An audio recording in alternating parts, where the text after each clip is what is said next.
Welcome to HardReset.info channel, dear viewers. In front of me HUAWEI Nova 11i, and now I'm gonna show you how to improve your smartphone stability, how to make your device faster.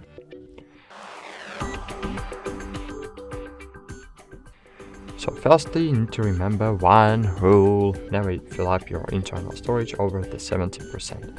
So just open your settings, find storage here, and as you can see I have used only 25%, but when you fill up over the 70%, your device is starting to slowing down.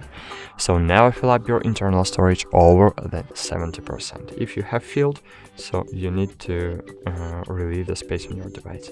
The second aspect that can slow down your device is the junk files. So open storage again, find here cleanup button, click cleanup, and you can see I have no junk files right now because I have cleaned it several minutes ago, but you need to click cleanup to clean the junk files up from your device.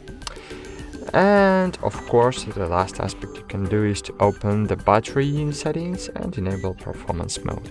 In this mode, your device will live shorter, but you will have the performance boost. So that's it. Thanks for watching. Like this video and bye. See you.